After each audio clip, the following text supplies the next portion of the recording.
Hey, good morning. This is Steven Taylor. Thanks for visiting my page, checking what we have out and content. It's the beginning of this page.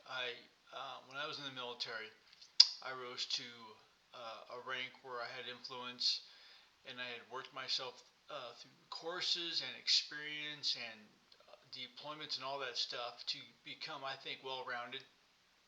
I care deeply about my airmen, and I care deeply about my leadership. And I took my role as one is to be honest, truthful, and to give my insight to allow the leadership to make a great decision.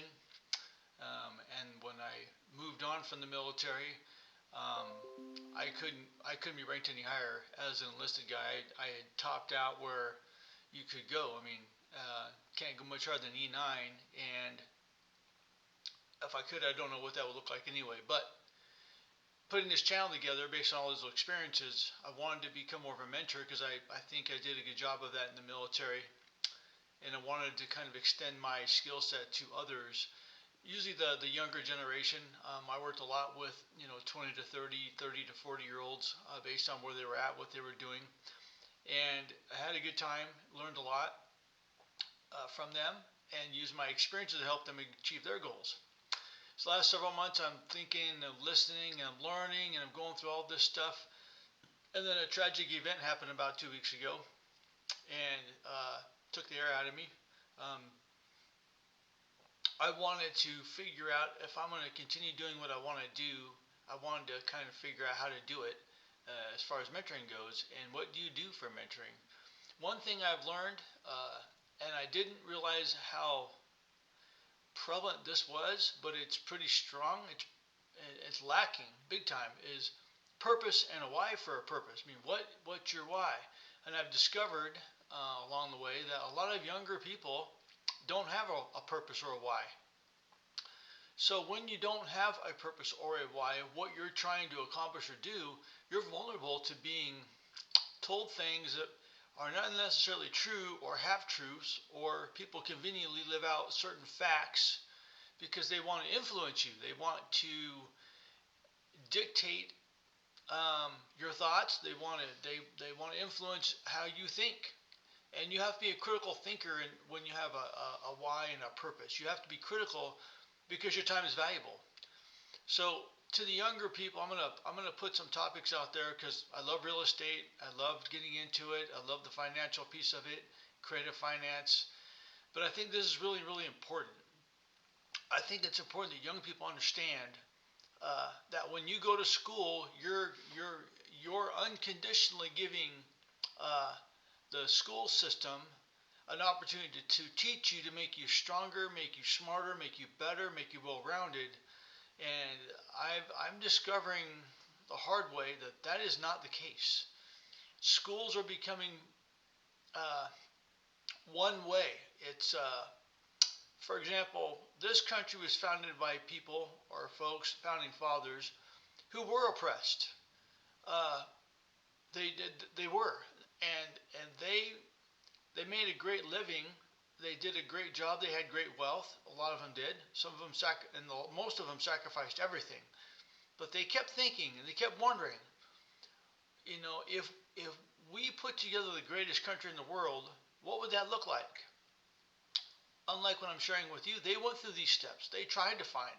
Their purpose was to create an environment where people were not oppressed, where they were not discriminated against. They wanted a strong individual. They wanted to provide the individual a path to succeed, to accomplish their goals and their dreams. That's why it's life, liberty, and pursuit of happiness. That's why those three things are huge. That's why you have, service before self, integrity, excellence in all you do. Those things are purposeful driven to empower you to do great things.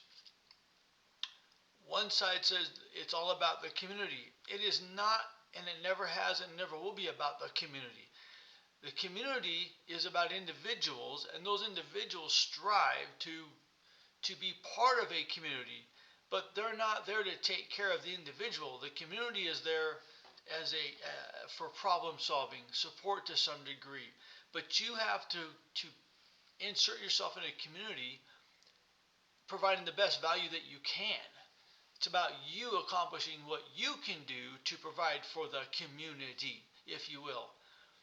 The community was never designed to support people. That's asinine. That's socialism. Like I'm supposed to give up half of my wealth to the community so we can all enjoy the same stuff. Because if you think about that, that's backwards thinking too. Because not everybody in the community believes in the same things. They don't like the same stuff. I mean, some people like to go fishing. Some people don't want to go fishing. Some people want to just play sports. Some people do not like sports. Some people want to read books. Some people don't want to read books. I mean, that's a simple version of it. But we have all different tastes, likes, and things that we enjoy doing. And each of those has a community. Like, you can probably find a community of just people that just go fishing and camping all the time. Nothing wrong with it. That's good on you.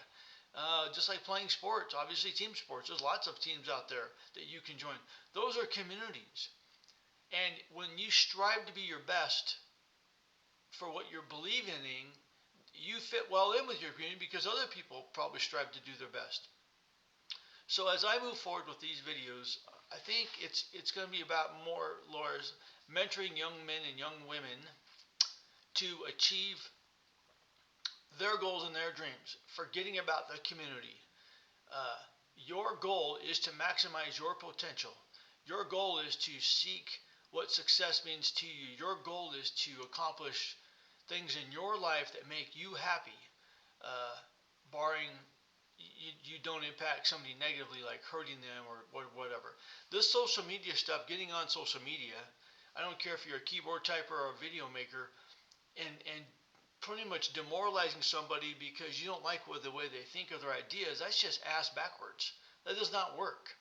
So my challenge to you to begin with is close your eyes and think. What would life be like if nothing was in question? How would I choose to live my life? And what would I do? And you start getting involved with the church, getting involved with communities that do positive things for people, instead of sitting around and, planning to kill somebody because you don't like what they said or what they're. It's not about that. That is sickness. That is a mental ill health sickness. And if you're mentally ill, you need help.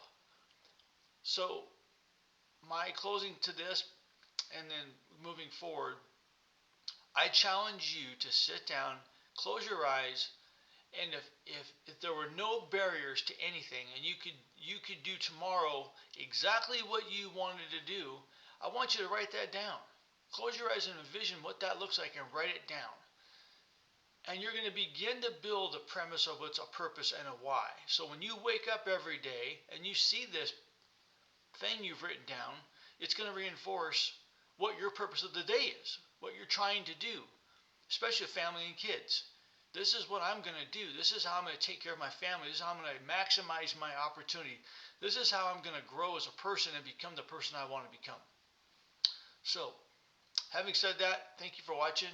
Thanks for taking time out. I'm going to put more videos out there, but I think this is my calling.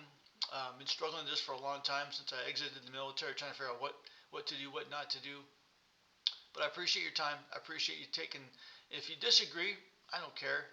Make some comments. Call me names if you want. I think that's not productive at all. But if it makes you feel better, go ahead and vent. I just want you to know that the world can be better if you look at it from a different angle about maximizing your potential.